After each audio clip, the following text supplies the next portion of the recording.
Hello everybody, welcome to my YouTube channel. Today I'm going to teach you the difference between simple past and present perfect simple. Let's get started.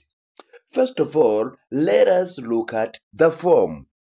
Simple past consists of irregular verbs where you can see second column of irregular verb, the simple past becomes I spoke.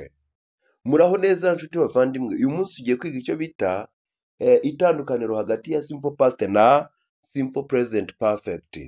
Muri simple past tubona mo ibice bibiri. Hari igice cyitwa irregular verbs n'inshinga zihinduka, aho muri second column y'izo irregular verb ubona simple past ihindutse. Urugero, I spoke. Example, I spoke bivuga ngo naravuze.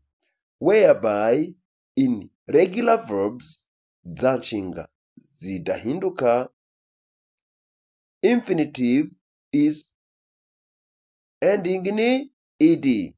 Icyo bita imbundo nshinga idatondaguye iherwa na ed. Example, I worked. Urugero, narakoze. Iyo work wongeyeho ed. Present perfect simple. Icyo bita present perfect simple, irregular verbs is formed of have plus third column of irregular verbs. Ni ukuvuga ngo irregular verbs uburyo imeze ufata have ukongeraho agace ka gatatu k'inshinga zihinduka. Example, I, you, we, they have spoken. He, she, it has spoken. Hano kuri I, you, we, they dukoresha have spoken, bivuze ngo byarabaye, naravuze, waravuze, twaravuze, baravuze. Bavuze iki ukacyongeraho. Naho ku muntu wa gatatu umugabo, umugore ndetse n'ikintu tugakoresha has spoken. Naho icyo bita regular verbs is formed of have plus infinitive plus ed. Inshinga zidahinduka zikozwe na have kongeraho inshinga iri mu mbundo kongeraho ed. We can see example, I, you, we, they have worked. Njyewe narakoze, wowe warakoze, twe twarakoze, bo barakoze. He, she, it has worked. Yaba umugabo, umugore cyangwa ikintu cyarakoze. Exceptions. Exceptions when adding ed. Turebe ikidasanzwe kibaho igihe wongeraho ed. When the final letter is e, only add d. Iyo inyuguti isoza ari e, wongeraho gusa da. Example, love becomes loved. Urukundo, gukunda bihinduka loved, narakunze. Number 2, after a short stressed vowel, the final consonant is doubled. Inyuma y'inyajwi ibanguka ivugika iyo tuvuze stressed vowel n'ifite ubutumbagire ibiherwa na final consonant cyangwa se ingombajwi iheruka urayikuba kabiri. Use. In British English, mu cyongereza cy'abongereza, the use of simple past and present perfect is quite strict. Nubwo yitabwaho gukoresha simple past na present perfect as soon as a time or if its consequence in the present is important, cyangwa se niba ingero zazo arizo zibanzweho muri present cyangwa mu ndagihe. Note that the following explanations and exercises refer to British English only. Mwibuke ko ubusobanuro ndi kubahereza cyangwa se iyi myitozo iribanda ku cyongereza cy'abongereza gusa. In American English, you can normally use simple past instead of present perfect. Mu cyongereza gikoreshwa n'abanyamerika ubusanzwe bakoresha simple past, ntabwo bajya bakunda gukoresha present perfect.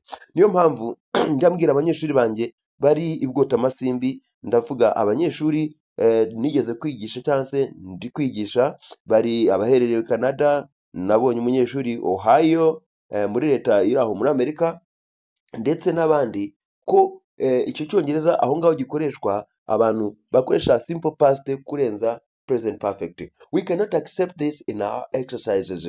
Aha ngaha mu myitozo yacu, kuko iki cyongereza cy'abongereza ntabwo twabyemera. However, nyamara, as this would lead to confusions amongst those who have to learn the differences, ubwo rero ibi ngibi byatuyobora kugushidikanya kurimo muri byo tugomba kwiga iryo tandukaniro. Certain time in the past, or just, already, or yet. Hari ibihe bimwe na bimwe mu gihe cyahise, cyangwa just bivuga igihe gito gishize, a short time ago. Already bisobanuye ngo deja mu gifaransa byamaze kuba, mu yandi magambo ni sooner than expected. Naho yet nayo isobanura kimwe na already, nayo byamaze kuba, ariko yet igakoreshwa mu kibazo no mu guhakana. Do you want to express that an action happened at a certain time in the past? Ese urashaka kuvuga ko igikorwa cyabaye igihe runaka mu gihe cyahise, even if it was just a few seconds ago, kabone nubwo yaba ari amasegonda makeya gusa ashize? Or that an action has just, already, not yet happened, cyangwa ko igikorwa kimaze akanya gato kibaye, cyamaze kuba, cyangwa se kitari cyaba? Let us look at simple past, whereby we are gonna use certain time in the past. Reka turebere hamwe imitagiye bita simple past, aho igihe runaka muri simple past cyagaragajwe. Example, I phoned Mary 2 minutes ago. Iminota 2 ishize na telefonye Maria.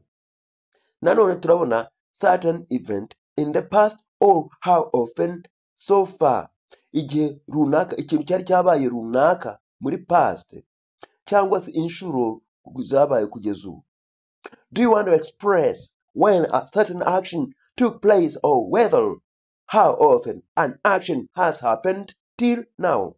Ese ushaka kuvuga igihe igikorwa runaka cyabereye, cyangwa niba, cyangwa se inshuro igikorwa cyabaye kugeza ubu ngubu? Muri present perfect tugiye gukoreshamo just, already na not yet. Example, nababwiye just kisobanuye na already na not yet. Not yet ni bitaraba. Example, urugero, I have just phoned Mary. Ubu ngubu bisobanuye ngo maze gutelefona Maria. Noneho hano turebe muri simple past. Muri simple past tugiye kureba certain event in the past, or how often, so far, twabibonye. Noneho tugiye kureba simple past, icyo gihe ikintu cyabahabaye ni ikihe. Simple past, certain event in the past, iyo habayeho igihe runaka mu gihe cyahise. Urugero, example, he went to Canada last summer. Yagiye muri Canada mu mpeshyi ishize. Mu gihe muri present perfect simple tuvuga ngo bivuga whether or how often till now, niba cyarabaye cyangwa inshuro cyabaye kugeza ubu ngubu. Example, have you ever been to Canada? Wari wagera muri Canada? Have you ever been to Canada? Wari wagera muri Canada? Bibutse ko iyo have you been, nubwo been ivuga kuba, ntago hano bisobanuye kuba. Iyo washyizeho to biba bisobanuye kujyayo, wari wagerayo, wari wajyayo. Cyangwa I have been to Canada twice. Nagiyeyo inshuro 2 muri Canada. Twice bivuga inshuro 2, inshuro imwe byitwa once. Emphasis on action or result. Turebe gushimangira cyangwa kwibanda ku gikorwa cyangwa se ku gisubizo cyabonetse. Do you just want to express what happened in the past? Urashaka se kuvuga gusa ibyabaye mu gihe cyahise? Or do you want to emphasize the result? Cyangwa se ushaka kwibanda ku cyavuyemo igisubizo? A past action's consequence in the present. Ibyo bisobanuye ingaruka y'igikorwa cyabaye mu gihe cyahise turi kubona ubu ngubu. Now, simple past, emphasis on action. Muri simple past dushimangira ku gikorwa. Example, I bought a new bike. Naguze igare rishya. Just telling what I did in the past. Ubu gusa mvuze icyo nakoze mu gihe cyahise. Present perfect simple emphasis on result. Ahangaha twibanze ku gisubizo cyabonetse tubonye ubu ngubu. Example, urugero, I have bought a new bike. Ibi ngibi bisobanuye ngo naguze igare rishya. With this sentence hamwe n'iyi nteruro, I actually want to express that I have a new bike now. Ndashaka kuvuga ko ubu ngubu ndifite igare rishya. Let us look at signal words. Mureke turebere hamwe amagambo abigaragaza. Simple past impitagihe igaragazwa n'amagambo akurikira. Is introduced by the following words. Yesterday bivuga ngo ejo hashize, ubwo ni umunsi umwe ushize.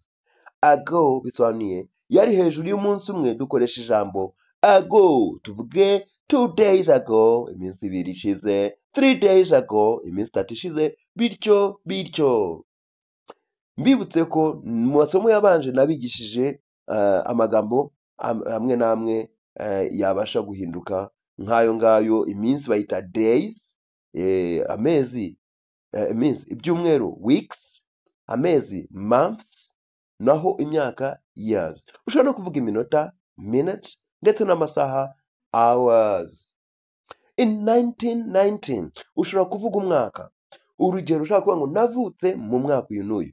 Iyo tuvuga 1900 ntabwo tuvuga 1000, tuvuga imibare mu bice bibiri. 19 n'indi b'inyuma 90, niba ari 80, 80, 70, 70, gutyo gutyo. Cyangwa ukavuga ngo the other day. Iri jambo the other day rikunze gukoreshwa iyo uvuga ikintu cyabaye mu gihe cyahise. Last mbabwire ko ikurikirwa ivuga ikintu ivuga ikintu cyashize, ariko hano ikurikirwa na period, ntabwo ikurikirwa n'iminota runaka cyangwa iki. Ni period. Iyo tuvuga period, nk'urugero ushobora kuvuga ngo night in period, sibyo? Muri period yakuyemo ibihe runaka bitandukanye, ariko iki ni igihe cyihariye. Niyo ngo period yihe, last night, nijoro, last week, mu cyumweru gishize, last summer, impeshyi ishize, last year, umwaka ushize, bityo bityo. Naho present perfect simple dore amagambo ikoreshwamo. Just bivuga igihe gito gishize, a short time ago. Already bivuga sooner than expected, vuba cyane birenze uko wari ubyiteze. Ni ukuvuga ngo deja mu gifaransa. Up to now, kugeza ubu. Until now, kugeza ubu. Till now, kugeza ubu. Ayo magambo atatu mu yose murumva akavuga kugeza ubu. Up to now, until now, and till now. Ever byigeze kuba. Yet iyo ushyizeho not bivuga bitigeze kuba, nako bitari byaba, ariko iyo niyo uyivanyeho urabaza niba byarigeze kuba. So far nabyo bivuga kimwe na up to now, kugeza ubu wari wakora ibi n'ibi. Ushobora kukubaza ngo have you heard of John so far? Wari wumva John avuga kugeza ubu? Lately cyangwa recently byose bivuga kimwe, bivuga ngo vuba aha, mu minsi ishize. Now I should say this is the end of our explanations.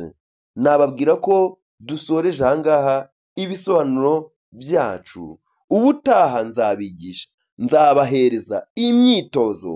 Iyi myitozo nzayibaha, mujye muyikora, njye nyibasomera muyikore, ubundi bahereza ibisubizo nyuma yaho uze kugereranya ibisubizo byawe n'ibyanjye.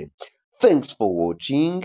I wish you all the best as you improve your English. Tata for now. Ndabakushimiye cyane kuba mwankurikiye kandi mbifuza kunoza imivugire yanyu. Mbasezeraho ubu ngubu.